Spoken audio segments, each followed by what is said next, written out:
그리고 또 이 루테인이 당근에 32배가 들어있고요. 블루베리에 29배로 매우 풍부한 걸로 알려져 있습니다. 아시다시피 루테인 눈에만 좋은 영양소가 아니라 만성염증을 줄여주는 아주 중요한 성분인데요. 안녕하세요. 교육하는 의사, 가정의학과 전문의 이동환입니다. 반갑습니다.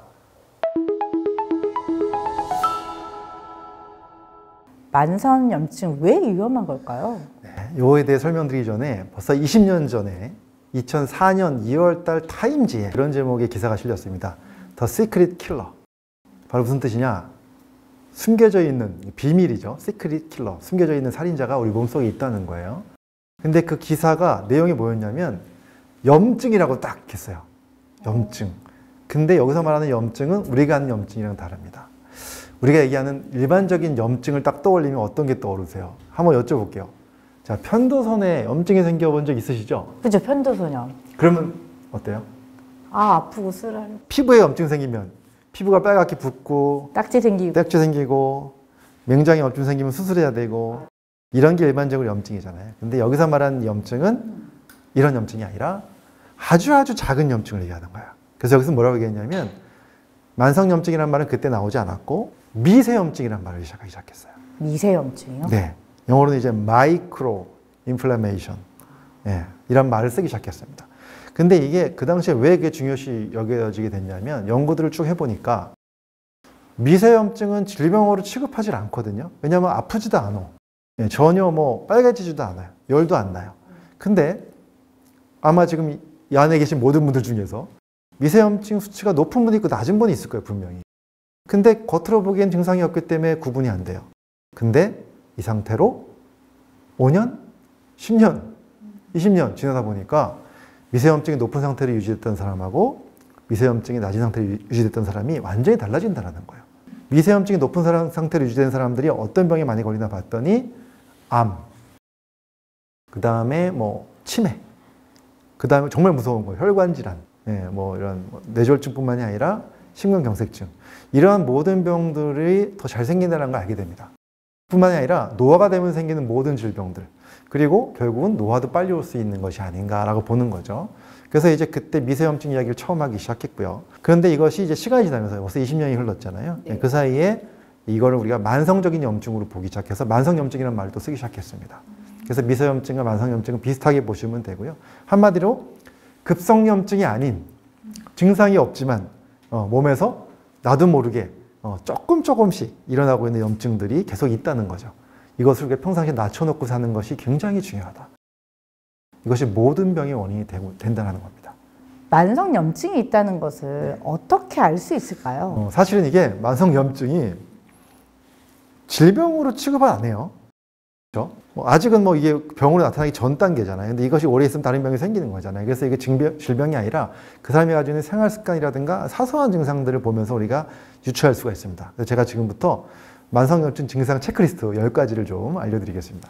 자, 첫 번째가 손톱이 잘 부서지는 경우, 두 번째가 피부가 건조하고 트러블이 자주 생기는 경우, 세 번째가 단 것을 자주 먹고 싶은 경우요, 네 번째가 비만, 다섯 번째가 술, 담배를 즐긴다, 여섯 번째는 머릿결에 윤기가 없다, 일곱 번째 변비가 있는 경우요, 여덟 번째 아침에 일어나면 몸이 무겁다, 아홉 번째 집중력이 떨어진다, 열 번째 인스턴트 식품을 자주 먹는다. 지금 많은 분들 체크해 보셨을 텐데 이 10개 중에서 3개 이상이면 일단 만성염증을 의심할 수가 있습니다. 아유, 한숨을 쉬고 그러십니까? 3개는 넘는 것 같아요. 네. 그럼 이런 만성염증의 원인이 무엇인가요? 사실 원인은 굉장히 다양하죠. 안 좋은 식습관, 생활습관이 주된 원인인데요. 특히나 이제 염증을 주로 일으키는 그 음식들이 있고요. 염증을 좀 가라앉히는 음식들이 있어요. 염증을 주로 일으키는 음식 중에 대표적인 게 바로 오메가6가 많이 포함된 음식들입니다. 물론 오메가6가 다 나쁜 건 아니에요. 오메가6 종류가 많고 그 중에서 뭐 우리가 알고 있는 달맞이꽃 종자유 같은 성분들은 오메가6이긴 하지만 염증을 낮추는 오메가6로 유명합니다. 하지만 이거는 오메가6 중에 굉장히 작은 부분이고요. 대부분의 많은 거는 이제 아라키돈산이라는 오메가6가 있거든요. 물론 이것도 적절히 있어야 되지만 너무 과도해지면 이제 염증이 증가하게 되는데요. 이 아라키돈산이라는 물질은 우리가 먹는 모든 음식에 다 들어있어요. 웬만하면. 그래요? 우리가 먹는 모든 식용유, 모든 가공식품 다 조금씩 들어있어요. 그래서 이것을 피하기가 굉장히 어렵습니다. 그 다음에 또 염증을 늘리는 음식 중에 또 뭐 오메가6도 있지만요.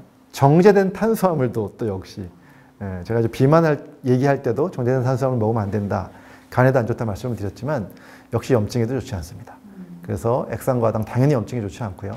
그리고 활성산소가 많이 과도하게 나올 수 있는 생활 습관들, 뭐 흡연, 뭐 그다음에 또 뭐 과도한 운동, 넌 너무 운동 부족 다 안 좋습니다. 적절한 운동이 중요하고요. 과음이 안 좋고 스트레스 많이 받아도 안 좋고 이런 것들이 다 이러한 만성염증을 일으킬 수 있죠. 그러면 만성염증을 줄이는데 도움이 되는 음식은 어떤 음식들이 있을까요? 자, 정말 중요한 말씀 드릴 건데요. 몇 가지 이제 연구 자료들이 많이 있습니다. 그 중에서 첫 번째로 제가 꼽고 싶은 건 바로 케일입니다. 케일 속에 이소시아네이트라는 성분이 있습니다. 이 성분이 이제 몸속 독소를 배출해주고 항염작용을 하는 걸 많이 알려져 있고요. 또 혈전 예방, 또 발암물질을 제거한다고 해서 많은 분들이 신이 내린 채소라고 얘기를 할 정도로 굉장히 중요합니다. 그리고 또 이 케일에는요, 루테인이 당근에 32배가 들어있고요. 블루베리에 29배로 매우 풍부한 걸로 알려져 있습니다. 아시다시피 루테인은 눈에만 좋은 영양소가 아니라 만성염증을 줄여주는 아주 중요한 성분인데요. 그 스웨덴 연구진의 연구를 보면요. 관상동맥질환 환자 193명을 대상으로 해서 루테인 수치와 염증 수치를 분석해 봤습니다. 루테인 수치가 높을수록 염증 매개 물질인 인터루킨 6가 수치가 낮았습니다. 그 루테인은 그래서 관상동맥질환과 연관이 있는 만성염증을 억제하는 것으로 알려져 있습니다. 그리고 이 케일에 베타카로틴도 풍부한데요. 이 베타카로틴이 항산화 작용을 하잖아요. 이것이 염증을 또 감소시켜주고 암 예방 효과가 있고 이런 것들 때문에 이 케일은 정말로 중요한 성분입니다. 또 식물성 오메가3는 알파리노렌산이 또 이 안에 들어있어서 염증을 줄여주고 콜레스테롤 수치에도 개선을 해줍니다. 2008년도에 연세대학교 생활건강센터에서 연구한 게 있는데요. 12주 동안 매일 케일 주스를 섭취한 후에 좋은 콜레스테롤이 27%가 증가했고 나쁜 콜레스테롤이 10%가 감소한 게 나타났습니다. 자, 두 번째가 정말 중요한 게 바로 강황인데요. 강황 속에 있는 커큐민, 강력한 항염 효과를 가지고 있죠. 다양한 연구에서 이 강황이 염증 반응을 억제하는 능력을 입증이 되었고요. 특히 관절염, 염증성 질환에도 효과가 있는 것으로 나타났습니다. 이 커큐민은 항염뿐만 아니라 항산화, 항암 작용도 뛰어나기 때문에 당연히 여러 가지 만성 질환을 예방하는 것으로 알려져 있습니다. 그리고 세 번째가 바로 블루베리입니다. 블루베리 하면 안토시아닌 딱 생각나시죠? 강력한 항산화 물질이죠. 자, 염증을 줄여주고요. 활성산소로부터 몸을 보호하고 또 기억력 증진, 치매 예방에도 도움이 되는 걸로 알려져 있고요. 또 콜레스테롤 수치를 낮춰주고 또 비만도 예방해 줍니다. 제가 지금까지 세 가지 이제 식물성 음식만 말씀드렸는데 또 중요한 동물성 음식도 하나 있거든요. 바로 생선입니다. 왜냐? 생선에는 오메가3가 풍부하죠. 이 오메가3가 아까 얘기했던 오메가6하고 서로 대비가 되는 기름이라고 보시면 되는데요. 오메가6 중에서 아라키돈산은 주로 이렇게 염증을 일으키는 물질이지만 반대로 오메가3는 염증을 낮춰주는 기름이기 때문에 생선을 많이 드시는 것도 큰 도움이 됩니다.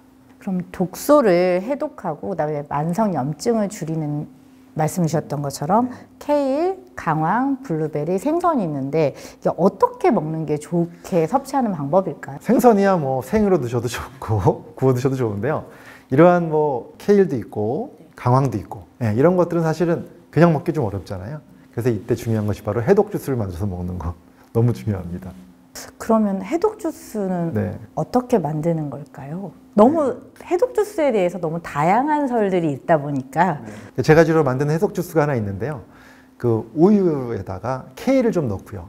그 다음에 거기다가 강황 가루를 조금 작은 티스푼으로 넣습니다. 그리고 갈아서 마시면 좋은데 맛이 좀 떨어지기 때문에 거기다가 약간의 그 꿀을 좀 넣어서 또는 스테비아 같은 거 좀 넣어서 드시면요. 해독 주스로서 아주 좋은 기능을 합니다. 그러면 해독 주스는 특히 어떤 사람이 먹는 게 좋을까요? 직접 챙겨 먹으면 제일 좋은데 바빠서 이제 음식을 잘 못 챙겨 먹거나 또는 이제 음식을 직접 먹었을 때 소화 흡수력이 떨어지는 분들이 있거든요. 이럴 때 해독 주스를 만들어서 먹으면 훨씬 좋고요.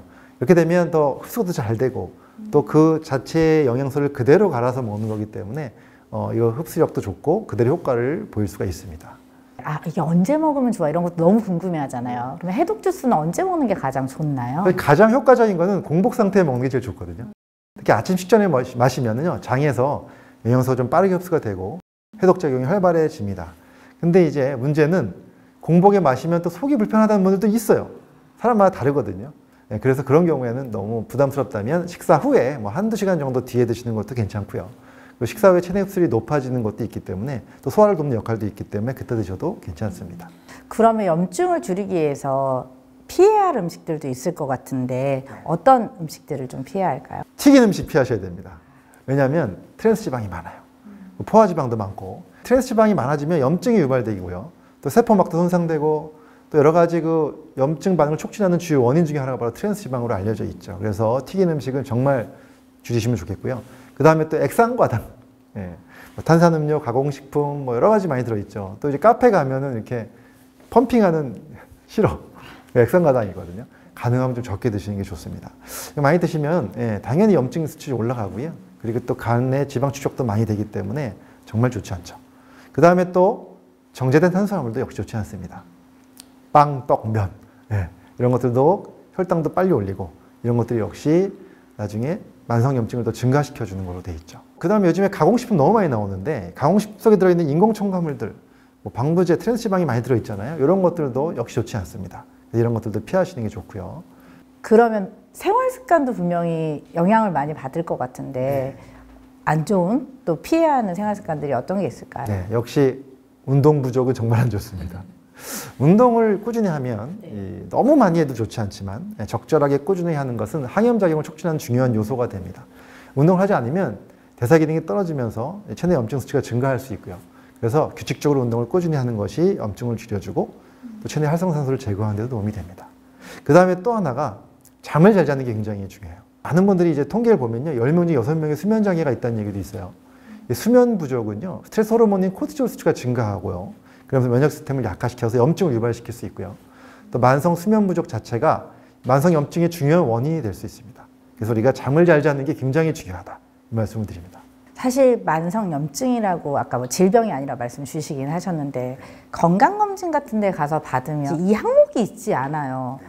만성염증이란 과연 어떻게 판단을 할 수 있을까요? 사실 이제 만성염증 자체가 질병은 아니잖아요. 하지만 몸속에서 오랫동안 갖고 있으면 나중에 큰 질병으로 가기 때문에 미리 관리하는 건데 급성염증은 혈액 검사하면은 이 백혈구 수치가 확 올라가요. 그거 보면서 염증이 있다 없다 할 수 있는데 만성염증은 백혈구 수치 전혀 안 올라가거든요. 잘 몰라요. 그래서 이제 요즘에는 조금 더 자세하게 보는 염증 수치 중에서 CRP라는 수치가 있는데 염증에 반응하는 단백질을 보는 겁니다. 근데 CRP도 그냥 보는 게 아니라 앞에다 HS, 그러니까 High Sensitive CRP라는 걸 측정합니다. 그래서 그걸 가지고 미세한 염증을 찾아보긴 하는데 그것도 사실 마땅하게 잘 명확하게 구분하기가 좀 어려운 경우도 있습니다. 그래서 또 기능의학적 검사를 좀 말씀을 드리면 기능의학에서는 혈액을 뽑아서 혈액 속에 염증을 많이 일으키는 물질, 염증을 줄여주는 물질의 비율을 보는 게 있어요. 그게 바로 지방산 비율 검사인데요. 그래서 아까 말씀드렸지만 지방산 중에서 아라키돈산이 너무 많으면 이것은 염증을 올려주는 물질이고 그 다음에 EPA 같은 EPA가 이제 오메가3 중에 굉장히 중요한 성분이거든요. EPA가 많으면 염증을 줄여주는 성분입니다. 그래서 이 비율을 봄으로써 이 EPA와 그 다음에 이 아라키돈산의 비율이 너무 차이가 나지 않는지 보는 거죠. 보통은 뭐 EPA가 1 정도 되고 AA, 그러니까 아라키돈산이 한 4 정도만 돼도 괜찮아요. 근데 이게 뭐 1대 16이라든가 뭐 1대 20까지 올라가면 이것은 내가 평소에 먹는 음식 속에 아라키돈산이 너무 많았던 것이고 또 오메가3는 부족한 것이다. 그래서 염증이 많이 증가할 확률이 높다. 몸에 이렇게 볼 수가 있습니다. 사실 그런 만성염증이란 게 켜켜이 쌓여있는 염증이잖아요. 그렇죠. 이런 게 이렇게 없어질 수도 있나요? 당연히 없어지고요. 또 제가 지금 지방산 비율 검사만 말씀을 드렸지만 또 소변 유기산 검사라는 게 있어요. 현대의학에서는 소변을 받아서 뭐 염증이 있는지, 뭐 단백뇨가 나오는지, 당뇨가 나오는지 보잖아요. 이제 이 기능의학에서 하는 소변 검사는 그런 걸 보는 게 아니라 한 7, 80가지 정도의 그 세포에서 대사되는 물질들이 빠져나오는 걸 검사하는 게 있어요. 이걸 보면 세포 내에서 지금 어느 부분에 문제가 있고 어느 부분에 지금 어느 영양소가 부족해서 지금 잘 안 돌아가고 있고 기능이 이런 것들을 확인하는 검사들을 이제 소변 유기산 검사라고 하는데요. 보통 기능의학을 전문으로 하는 병원에서 많이 하고 있습니다. 저도 옛날에 굉장히 이 검사를 많이 했어요, 환자분들을. 근데 하면은 거기에 이런 게 나와요. 활성산소가 너무 많고 이분이 지금 미세염증에 시달리고 있다. 라는 게 이제 유기성 검사로 나옵니다. 그래서 이런 것들을 검사해 놓고서 식사 습관을 개선시키고 수면도 좀 좋게 해드리고 그 다음에 또 그 운동도 좀 열심히 하게끔 만드시고 그러니까 너무 많이 하는 것보다는 적절한 운동 꾸준하게 하시고 그러면 나중에 검사해 보면 수치가 많이 개선됩니다. 만성염증은 질병으로 가기 전 단계이기 때문에 조금만 노력해도 되돌릴 수 있어요. 예, 그래서 음식 관리 잘하고 오늘 말씀드린 이러한 좋은 음식 많잖아요. 예, 이런 것들 잘 챙겨 드시고 예, 그리고 또 생선도 열심히 드시고 오메가3 같은 거 잘 챙겨 드시고 견과류도 오메가3 많거든요. 예, 견과류 잘 챙겨 드시고 그리고 또 간식으로 우리가 책상 위에 만약에 견과류가 있고 과자가 있다. 그럼 손이 어디로 가나요? 예, 거기요. 예, 이때 과자 쪽으로 가면 이제 만성염증이 올라가는 거예요. 손이 견과류 쪽으로 가야 만성염증을 떨어뜨릴 수 있는 습관입니다. 이런 식으로 간식 습관도 자꾸 바꾸시고 예, 그러다 보면 좋아집니다. 그러면 이제 견과류 얘기가 나와서 그러는데요. 사실 견과류를 어느 정도만큼 먹어야 되는지 사실 잘 몰라요. 많이도 먹게 되고. 맞아요. 견과류가 상당히 칼로리가 높아요. 그래서 너무 많이 먹으면 그 자체로만으로 살이 쪄요. 예, 그래서 우리가 보통은 간식으로 먹을 때 한 줌 정도 드시는 걸로 얘기를 하고요. 특히나 견과류 뭐 호두도 있고 땅콩도 있고 뭐 아몬드도 있고 다 좋아요. 골고루 드시면 되는데 하나 주의할 게 있습니다. 바로 브라질 너트예요. 브라질 너트 안에 굉장히 많이 들어있는 성분이 바로 셀레늄이거든요. 근데 셀레늄이 브라질 너트에 아주 특별하게 많이 들어있어서 하루에 한 서너 개만 이렇게 브라질 너트를 먹어도 충분한 그 셀레늄을 얻을 수가 있을 정도로 굉장히 많이 들어있어요. 근데 이 셀레늄이 문제는 과도하면 문제가 생겨요. 예, 그래서 브라질 너트만은 하루에 5개 이상은 넘지 않게 드시는 게 좋다. 예, 나머지 견과류는 뭐 적당하게 드셔도 됩니다. 근데 왠지 만성염증이라고 해서 만성이라면 되게 없어지지 않을 것 같아서 되게 두려웠는데 오늘 말씀 주신 거 보니까 노력하면 되겠네요. 네, 염증이 제로는 아니지만 만성염증이 1, 2인 사람이 있고 90인 사람이 있어요. 뭐 차이가 많겠죠. 이 정도 줄일 수 있습니다. 네. 노력해 보겠습니다. 네. 네.